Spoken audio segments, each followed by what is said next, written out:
Some stories don't begin with fireworks or fate. They start quietly, in places you'd never expect. This one began in a garden, behind an old iron gate, when a stranger's shadow fell across the morning light. What started as a simple job became something deeper, something neither of us saw coming. Days blurred into afternoons where glances spoke more than words, where the air itself seemed to hum with a pull that couldn't be ignored. One golden evening, the world fell away with a single, unhurried kiss, and from that moment, every touch carried both fire and tenderness, desire laced with the kind of belonging that feels like home. This is not just about a garden. This is about how the heart blooms when it least expects it. Welcome to a story that began in the soil, but grew into something unshakable. The morning air carried the soft scent of earth and dew, a stillness that made every sound seem sharper. The distant hum of the road faded when the old iron gate let out a slow draw. Knout Creek. Footsteps followed, measured, unhurried, and then he appeared. The light hit him just so, catching in strands of his hair until they glowed like something pulled from the sun itself. It was the kind of light that doesn't just illuminate. It caresses, outlining every line of a face meant to be remembered. The first sight of him was almost disarming. There was no arrogance in the way he stood, no forced charm, only a steady calm that seemed to hold the space around him. His eyes met mine, though perhaps it felt less like meeting and more like being seen in a way that unsettled and soothed all at once. They carried a quiet strength, the sort that didn't demand attention but commanded it effortlessly. In that moment, the air shifted. The ground beneath seemed to steady and tremble in the same breath. He stepped forward, boots pressing against the gravel with a soft crunch, and reached out his hand. It was a simple gesture, ordinary to anyone else, but there was nothing ordinary in the way his fingers wrapped around mine, warm, solid, the kind of touch that didn't need to squeeze to be felt. It was simply there, present, and yet carrying something unspoken that traveled up the arm and settled deep inside. The handshake lingered just long enough for time to feel different, stretching and folding in on itself, until letting go almost felt like a loss. There was no rush in his words when he spoke. His voice was low, carrying the grounded cadence of someone who chose each syllable rather than spilling them carelessly.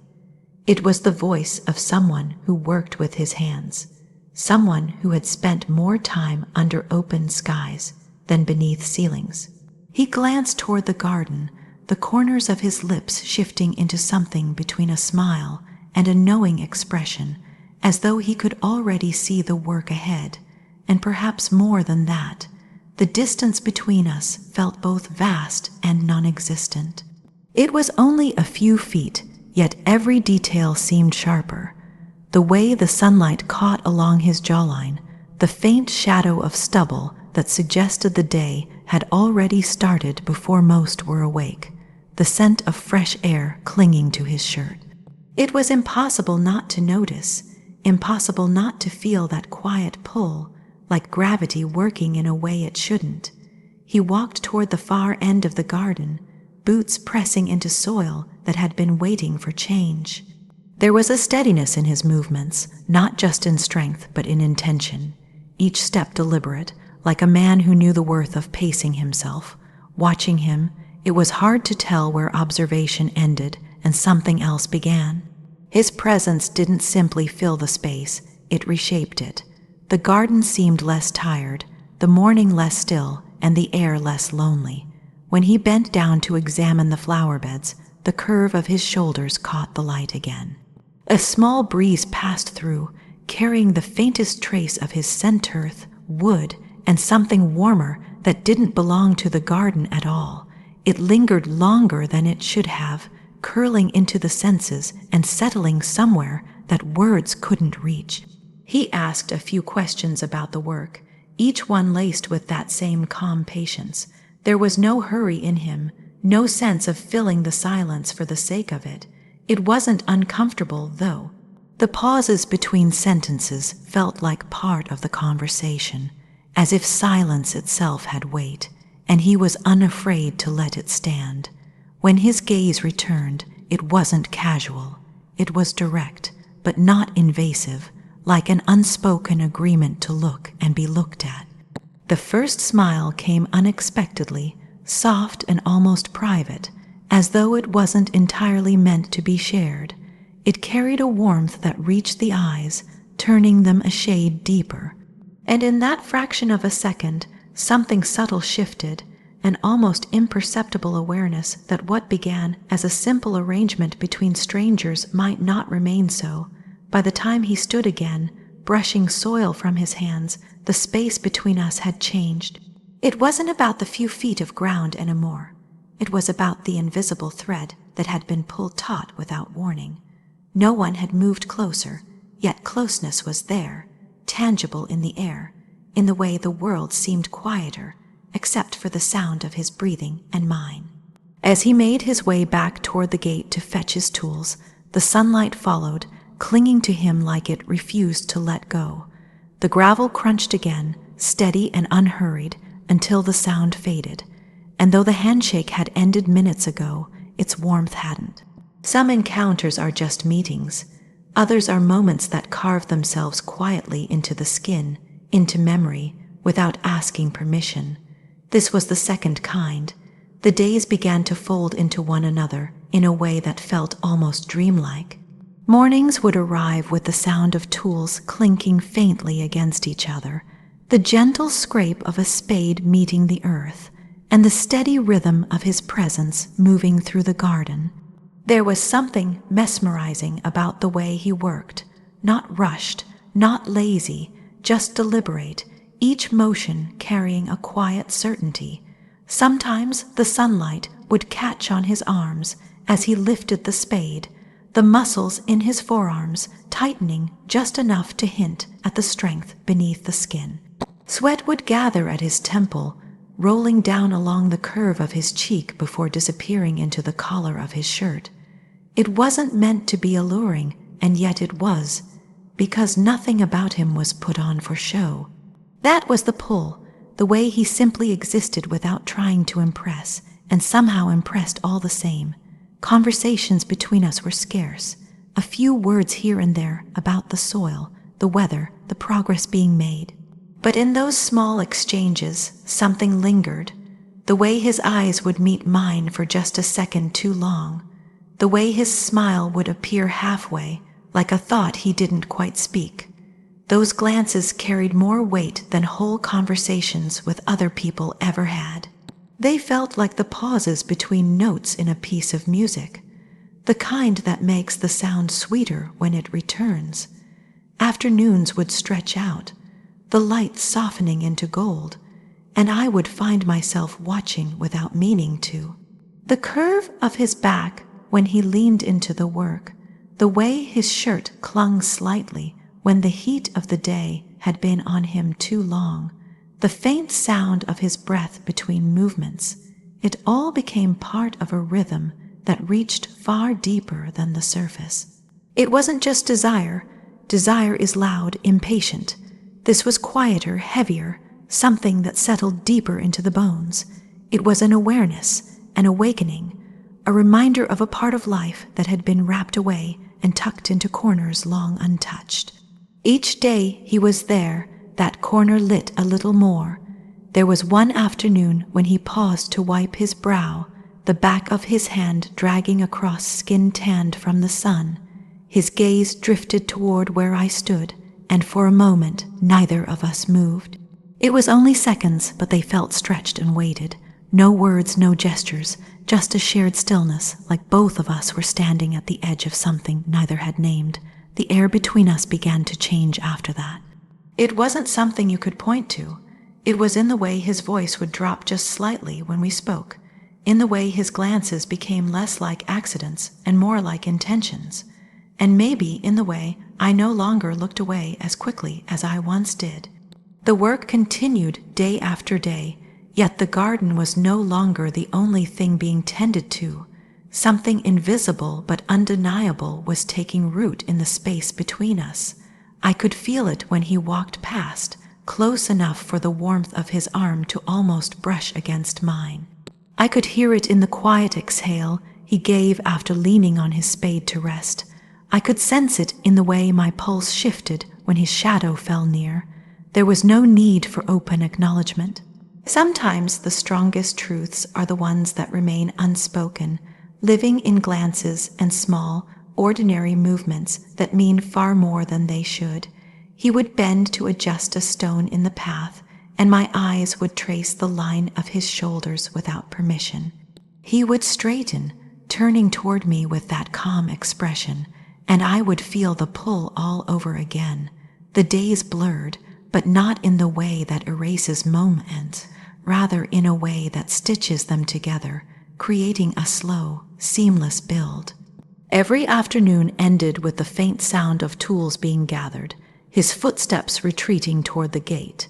And yet, even as the garden emptied of his presence, the air seemed to hold onto him for a while, carrying the echo of what had passed between us during those silent exchanges. There was no need to speak of it. Some things are understood without words, and sometimes the understanding is the very thing that makes it impossible to look away. Something had been woken, and there would be no going back. The day had been long, the kind that leaves the air warm even as evening begins to settle. The light was changing, softening into a deep, golden hue that made every edge gentler, every shadow longer. The garden seemed quieter than usual, as though it knew something was about to shift. He was near the far corner, finishing the last of his work for the day. The sound of his spade against the earth was steady, almost hypnotic, until it stopped. When he straightened, the glow of the sinking sun caught him fully, tracing the lines of his face, turning the air between us into something thick and charged. He walked toward where I stood, not quickly, not slowly, just with that same measured pace that had always been his. Each step seemed to draw the air tighter, until it felt like there was nothing else in the world but the few feet between us. When he reached me, he didn't speak right away. The scent of the day clung to him, fresh earth, cut grass, a faint trace of warmth that was entirely his own. It wrapped around in a way that made it impossible to think about anything else. He stood close enough that the edges of our shadows began to overlap, and for a moment neither of us moved. His hand shifted slightly as he adjusted his grip on the spade, and his fingers brushed against mine. It was nothing more than a touch, the kind that could be dismissed as an accident. Yet there was no mistaking what it carried. A current, small but undeniable, ran through that brief contact. It was the sort of spark that doesn't come from fire, but from recognition, two people feeling the same thing at the same moment. I didn't pull back, and neither did he. The silence grew heavier, not awkward, but weighted in a way that made the air itself feel different. His eyes held mine, steady and certain, and for a heartbeat the garden disappeared. There was only the warmth of him standing there, the faint sound of our breathing, and the quiet thud of my own heartbeat pressing in my ears. When he finally moved, it wasn't sudden. He leaned in as though every inch was deliberate, giving me time to step away if I wanted to, though the thought of doing so never even formed. His hand rose, slow and unhurried, until his fingers brushed my jaw. The touch was light at first, testing, but it held the kind of care that makes you lean into it without realizing you've moved. Then his lips met mine. It wasn't rushed, wasn't desperate. It was slow, deliberate, the kind of kiss that seems to know exactly what it's doing, to strip the rest of the world away until there's nothing left but the two people in it. The warmth of his mouth against mine was steady, confident, but there was a softness there too, something almost reverent. Each second felt suspended, the kind of pause that makes you wish time could forget to move. When we finally parted, it wasn't with the abruptness of something stolen. It was gentle, a lingering closeness that kept his breath mingling with mine, his hand still resting lightly along my face. His eyes searched mine for the briefest moment, not with uncertainty, but with the kind of quiet acknowledgement that says, without words, that something had just changed forever. He didn't step back right away, and I didn't want him to. The space between us was no longer a space at all.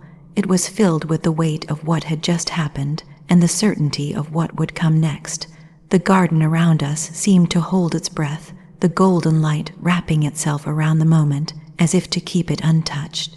It was no longer about the work he had been hired to do, no longer about the quiet afternoons or the stolen glances.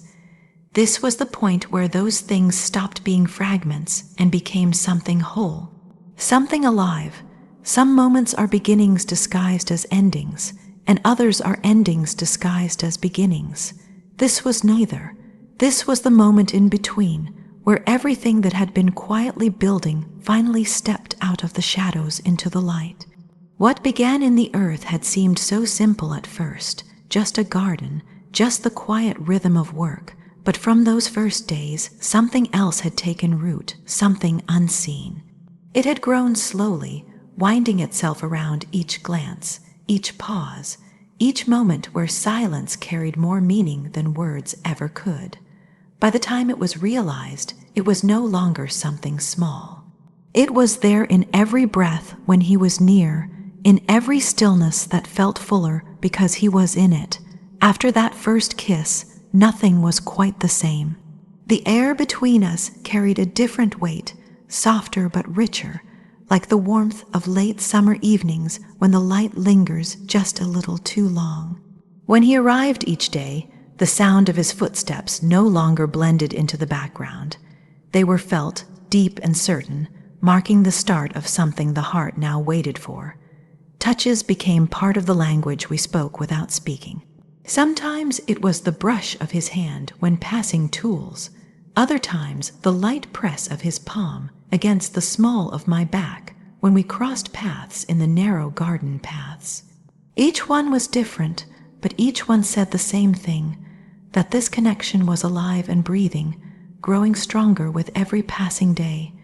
Desire was there, of course, in every lingering look, in the way his gaze would sometimes drop before returning with that unshakable steadiness. But it was never just that. There was a tenderness to it, a quiet care threaded through every moment. Even in the heat of closeness, there was the safety of knowing it wasn't only about wanting. It was about keeping, about holding, about belonging. The garden itself seemed to change with us. Flowers bloomed more fully, colors deeper, as though they could feel the shift in the air. We would pause sometimes, leaning on the spade or standing by the rows of plants, not because there was nothing left to do, but because we had learned to linger in each other's presence. The work would resume, but it was never just about the soil anymore. One evening, the sky darkened with the first hints of rain. The clouds hung low, the scent of the storm rich in the air. We stood under the small overhang by the shed, close enough that our arms brushed, watching the first drops fall. The rain came heavier, drumming against the roof, and without a word, his fingers found mine, not in urgency, not in need, just in a steady, unshakable way that made the noise of the storm fade. That touch held something no words could capture, the certainty that this was more than passing want. When we were alone, there was a way he would look at me that seemed to see more than what was on the surface, as though he had memorized the parts no one else bothered to notice. It made every moment feel like more than just time spent. It felt like being claimed, not in possession, but in recognition. There were nights when the world outside fell away entirely, when the only light was the faint glow from the garden lamps filtering in through the windows, and the only sound was the soft rhythm of breath between kisses. Those moments burned hot, yes, but they also held the slow, grounding weight of something real. Even in the fire there was an anchor, something that whispered this wasn't about losing oneself, but about finding home in another, and when morning came, there was no sudden withdrawal, no sharp return to distance. There was only that same steady presence, the same warmth in his touch, the same quiet glances that said more than any promise ever could. It wasn't the kind of love that lived only in the night. It stayed, it breathed in the daylight, it wove itself into the smallest acts. Every embrace carried the memory of that first spark, but was layered now with something deeper: trust, belonging, the knowledge that this wasn't fragile. What began in the soil had grown into something strong enough to weather seasons, something neither of us had expected, but both of us had found without even meaning to. And in that, desire had found its match, not in being tamed, but in being anchored by the kind of love that holds even when the fire burns low. If this story touched you, if you felt the pull, the warmth, the way love can grow quietly until it fills everything, then stay. There are more stories here, stories that remind us how connection can change a life in an instant. Like this video, share it with someone who believes in love that lingers, and subscribe so you never miss the next chapter. Love like this doesn't happen every day, but when it does, it's worth holding on to forever.